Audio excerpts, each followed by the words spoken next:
नमस्कार, मैं तुषार गौतम। आप देख रहे हैं न्यू भारत न्यूज। इस बार लोकसभा चुनाव 2024 का परिणाम बहुत ऐतिहासिक परिणाम रहा, जहां नजरें टिका के बैठे थे कि 400 पार जाएगा तो संविधान आरक्षण बदल जाएगा, लेकिन ऐसा कुछ नहीं हुआ। ऐतिहासिक परिणाम आया है। विपक्ष वालों के लिए भी ठीक परिणाम है और सत्ता पक्ष वालों के लिए भी ठीक ठाक परिणाम आया है। अब सरकार बनी है खरीद फरोख्त वाली सरकार, भाव वाली सरकार, मोल भाव करने वाली सरकार। नीतीश कुमार और टीडीपी जब आई है सत्ता में, सहयोगी एनडीए का गठबंधन है इनके साथ, तो इस बार देखिए रोचक सरकार चलने वाली है। लोकसभा 2024 जब पहला चरण हुआ और अंतिम चरण हुआ, इन सब दोनों के बीच में इतने मुद्दे आए, लेकिन महंगाई बेरोजगारी मुद्दा गायब रहा। लेकिन सबसे बड़ी रोचक बात बताता हूं, प्रधानमंत्री नरेंद्र मोदी, यशस्वी प्रधानमंत्री कहना पड़ेगा क्योंकि हैट्रिक मारी है और यशस्वी कहना इनको अच्छा लगता है। जब इनके केंद्रीय मंत्रिमंडल जब यशस्वी नहीं बोलता है तो डांट फटकार लगती है। इतना अभिमान अहम अहंकार वाली सरकार, अब अभिमान अहंकार रहेगा कि नहीं रहेगा वो आगामी वर्षों में पता लगेगा। धारा 370 का भी कोई असर नहीं रहा। जीडीपी की जो मिसालें पेश की गई वो झूठी और एडिटेड जीडीपी के आंकड़े थे, उससे भी इनकी सरकार नहीं बन पाई। अयोध्या रामलला जो सबसे मुख्य एजेंडा था वो भी कहीं चल नहीं पाया। रोचक बात, खुद प्रधानमंत्री नरेंद्र मोदी बनारस से 2 घंटे पीछे चल रहे थे कांग्रेस के प्रत्याशी से। कितनी बड़ी बात है ये, कितनी मतलब लोकतंत्र में एक हार है नरेंद्र मोदी। वहीं दूसरी तरफ अयोध्या और फैजाबाद सीट ये हार रहे। अयोध्या के अंदर बड़ा रोचक परिणाम आया है, इनको सीख लेनी चाहिए। यूपी में जिस तरह से सुपड़ा साफ हुआ है, मध्य प्रदेश ने साख बचा ली, गुजरात ने साख बचा ली, उत्तराखंड ने साख बचा ली और हिमाचल ने साख बचाई है। इनका बारंबार नतमस्तक होना चाहिए, शिवराज सिंह चौहान से लेके जेपी नड्डा तक, क्योंकि जेपी नड्डा हिमाचल के पूरा दमखम लगाया अनुराग ठाकुर ने, तब जाके पूरी की पूरी सीटें मिली है। मध्य प्रदेश में देखिए सबसे बड़ी जीत, शिवराज सिंह चौहान मुख्यमंत्री नहीं बनाया, फिर भी पार्टी के वरिष्ठ नेता और स्वामी भक्त और पार्टी के प्रति वफादारी इतनी की सारी सीटें जिता लाए। नकुल नाथ कांग्रेस के कमलनाथ के बेटे भी हार गए। इतनी बड़ी मतलब काया पलट हुई है मध्य प्रदेश, और छत्तीसगढ़ में भी यही हाल है। मोदी को सीख लेनी चाहिए और अमित शाह को किसी के ऊपर भरोसा नहीं करना चाहिए। लेकिन सूत्रों के हवाले से जो जानकारी मिल रही है वो ये मिल रही है, आरएसएस ने ही इनको च्यवनप्राश चटवाया है। आखिर क्यों आरएसएस इतना क्यों नाराज था नरेंद्र मोदी और अमित शाह की जोड़ी से? आखिरकार खेला कौन कर गया? अरविंद केजरीवाल खेला कर गए, या राहुल गांधी खेला कर गए, या अखिलेश यादव या ममता बनर्जी खेला कर गए? सबकी अपनी अपनी एक दास्तान है, वो दास्तान हम सुनाते हैं। अखिलेश यादव ने जिस तरह से गठबंधन किया इंडिया अलायंस के साथ, उनसे उनको बहुत फायदा हुआ। भूमिहार जाति के सारे वोट उनको मिले हैं। यादव, एससी, एसटी और अल्पसंख्यक वोट सारे एकजुट होके सपा को जिता दिया, मतलब इंडिया अलायंस जीता है यूपी में। इसमें कद किसका बड़ा है? कद अशोक गहलोत का बड़ा है और सचिन पायलट का कद बड़ा है, क्योंकि सचिन पायलट ने ही सलाह दी थी कि गठबंधन में सपा को लेना चाहिए। अशोक गहलोत की मुख्य भूमिका रही है इंडिया अलायंस का गठबंधन कराने में। और जिस तरह से राहुल गांधी को रायबरेली से चुनाव लड़वाना, राहुल गांधी की इच्छा थी कि मैं अमेठी से चुनाव लड़ूं स्मृति ईरानी के सामने, लेकिन अशोक गहलोत के मना करने के बाद रायबरेली सीट को चुना गया और अमेठी सीट कांग्रेस के विश्वस्त और परिवार के सदस्य गांधी परिवार के किशोरी लाल शर्मा को जगह दी गई कांग्रेस से, और दोनों ही सीटें जीते हैं। राहुल गांधी का भाग्य देखिए, वायनाड सीट भी जीते हैं और रायबरेली भी जीते हैं। नरेंद्र मोदी से ज्यादा वोटों से जीते हैं, करीब करीब दोनों जगह से पौने 4 लाख वोटों से जीते हैं। ये बहुत बड़ी बात है। राहुल गांधी का भाग्य चेत गया ऐसा लगता है। ये कब तक चेता हुआ नजर आएगा, इसके ऊपर भी हम आपको बताते हैं।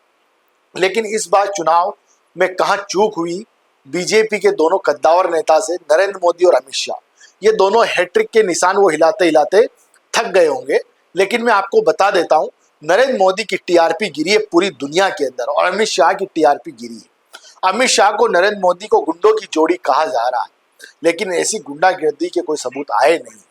चुनाव आयोग ने भरपूर कोशिश की वोटिंग प्रतिशत बढ़ाने की, लेकिन वोटिंग प्रतिशत नहीं बढ़ा।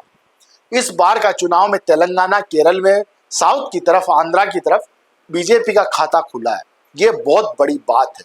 जिस तरह से सीटें आई है, जो 400 पार का नारा दे रहे थे नरेंद्र मोदी, कहीं ना कहीं उसमें चूक हो गई, उसी की वजह से सीटें कम आई। संविधान आरक्षण वाले मुद्दे को नहीं समझ पाए। नरेंद्र मोदी अमित शाह के लिए कहते हैं कि 1 कदम आगे चलते हैं, इस बार 10 कदम पीछे चले। ये भाग्य था कि वो चुनाव जीत गए, क्योंकि इंडिया अलायंस का गठबंधन नीतीश कुमार ने तोड़ दिया था, इसी वजह से, वरना इंडिया अलायंस की सरकार बन रही थी। मैं कांग्रेस का पत्रकार नहीं हूं और इंडिया अलायंस का पत्रकार नहीं हूं, लेकिन खरी खरी कहने वाला पत्रकार हूं।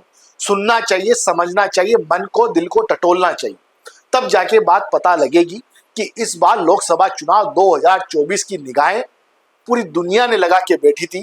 फ्रांस हो, अमेरिका हो, जापान हो, रूस हो, चीन हो, यूक्रेन हो, तमाम विकसित देशों ने नजरें लगा रखी थी कि इस बार भारत में क्या होगा। लेकिन इस बार भारत में कुछ ऐतिहासिक हुआ।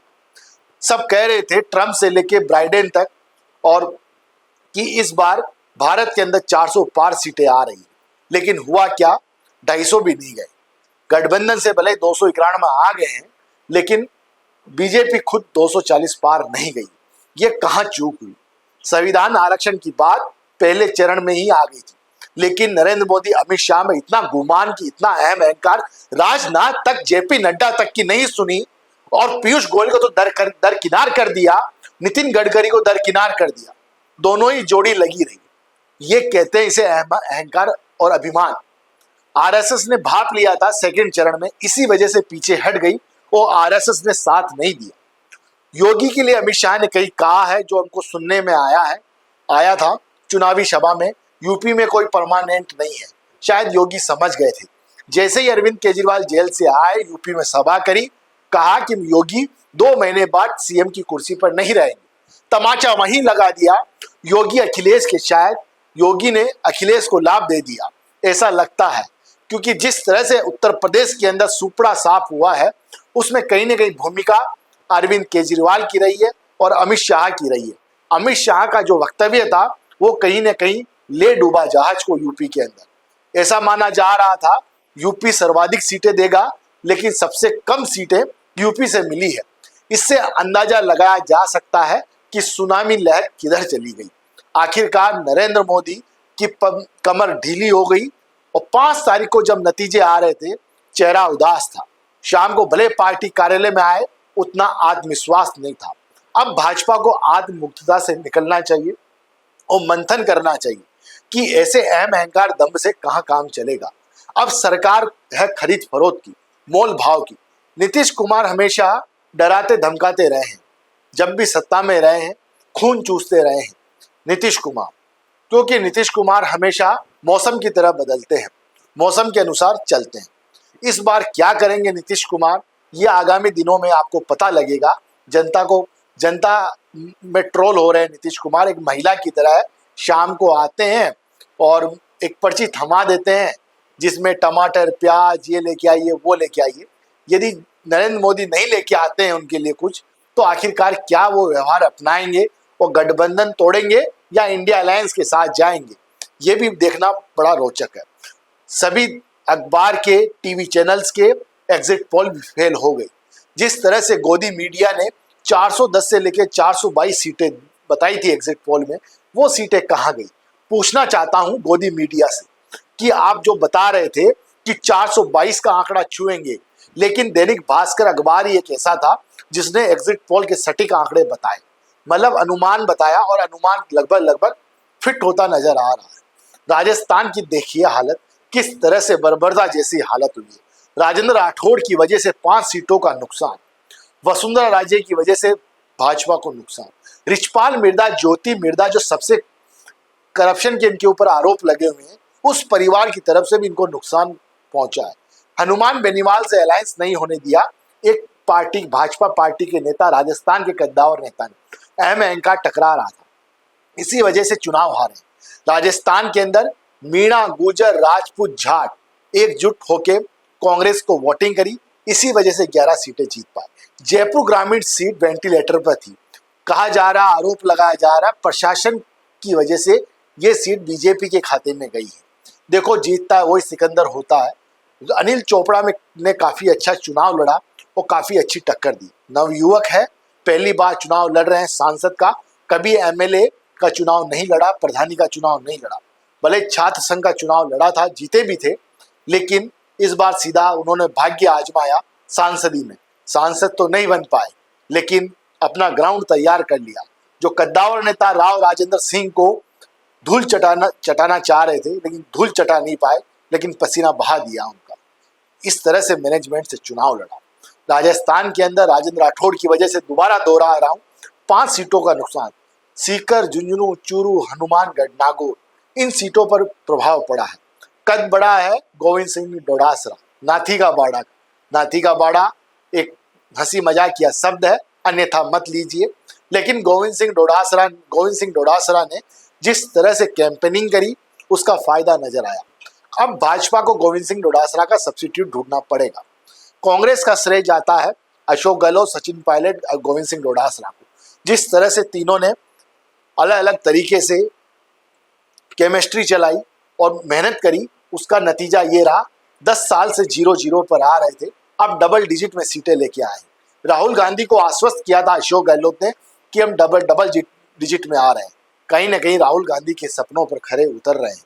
राहुल गांधी ने प्रेस कॉन्फ्रेंस करके कहा है कि मूल वोट लौट आया है, मतलब उनका जो पीड़ित वोट है, SC ST अल्पसंख्यक वोट है, वो लौट के आया है। कहीं ना कहीं वो उनका कहने का मतलब ये है कि ये सब पीड़ित थे और इन्होंने कांग्रेस को वोट डाला है।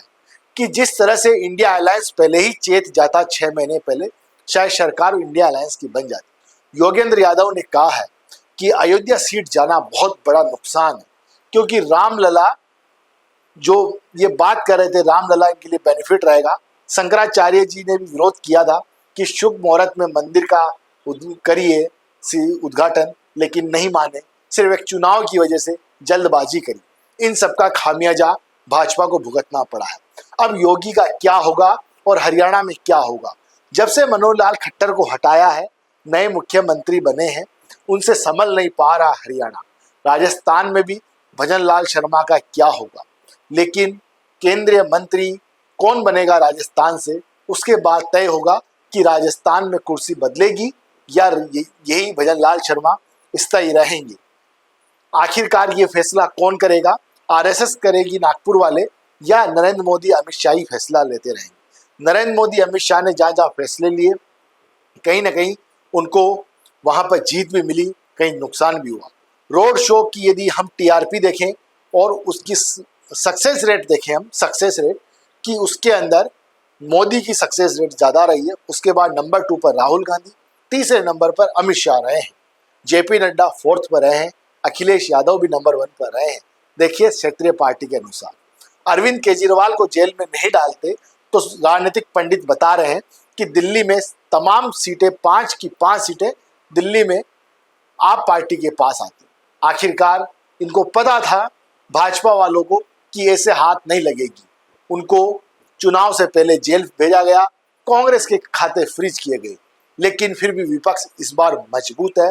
नरेंद्र मोदी से आशा है कि वो सरकार अच्छी चलाएंगे, जनता ये कह रही है। लेकिन लोकसभा चुनाव के अंदर इस बार पूरा चुनाव जातिगत था, मुद्दे नहीं थे, ना बेरोजगारी नजर आई, ना महंगाई नजर आई, सिर्फ जातिगत संविधान और आरक्षण की बातें हो रही। इसमें इस बार लोकसभा चुनाव 2024 में किसका भविष्य दाव पर लगा? राजस्थान से राजेंद्र राठौड़ का, हरियाणा से मनोहर लाल खट्टर का लगा है। और देखा जाए इस बार जिस तरीके से कद बढ़ेगा शिवराज सिंह चौहान का, शिवराज सिंह चौहान ने मध्य प्रदेश से जो जंबो सीटें दी है, हो सकता है नागपुर वाले खुश हो गए हो, क्योंकि शिवराज सिंह चौहान RSS के माने जाते हैं, मामा के नाम से प्रचलित है और प्रसारित है और फेमस है। इस बात हो सकता है कि शिवराज सिंह चौहान को बहुत बड़ी जगह मिल सकती है। लेकिन कमलनाथ दिग्विजय सिंह चौहान चुनाव हार गए। दिग्विजय सिंह की जो राजगढ़ से चुनाव हारा, बड़ा रोचक चुनाव था। बहुत अंदाजा लगाया जा रहा था कि इस बार नकुलनाथ चुनाव जीतेंगे, लेकिन नकुलनाथ भी चुनाव हार गए, दिग्गज चुनाव हार गए। इस बार जीत का मार्जिन भी कम रहा। देखा जाए, गजेंद्र सिंह शेखावत केंद्रीय जल शक्ति मंत्री, वो चुनाव कम मतों से जीते हैं। पहले 3-4 लाख वोटों से जीते थे, 4 लाख वोटों से, लेकिन अब वो 1.5 लाख वोटों से जीते। रविंद्र भाटी, जो सबसे भारत की सबसे हॉट सीट में शुमार थी कन्हैया के बाद, रविंद्र सिंह भाटी चुनाव हार गए। कैलाश चौधरी, जो भाजपा के केंद्रीय मंत्री थे, वो भी चुनाव हार गए। रविंद्र भाटी का भविष्य अब तय करेगा कि वो अगली बार शिव विधानसभा से चुनाव जीत पाएंगे कि नहीं पाएंगे। सोशल मीडिया के हीरो थे, कैंपेनिंग बड़ी अच्छी करी, हेलीकॉप्टर से परिक्रमा करी, सब कुछ किया रविंद्र भाटी ने।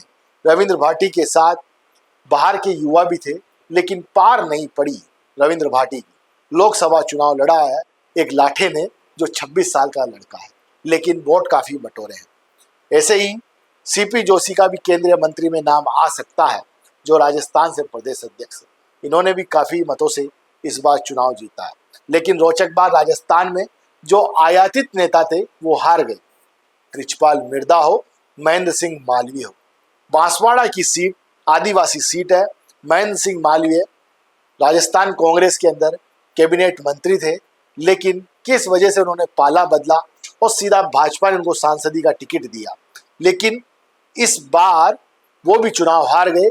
वहां से रोत चुनाव जीत गए, जो आदिवासी विधायक है वहां से, और रोत काफी कद्दावर हो गए, सीनियर लीडर हो गए आदिवासी के अंदर। अब देखा जाए, मालवीय का कद अब घट गया है। मालवीय जिस तरह से आदिवासी नेता होते थे, लेकिन जिस तरह से उन्होंने पाला पलटा, कांग्रेस से भाजपा में गए, इससे भी काफी उनको नुकसान का सामना करना पड़ा है।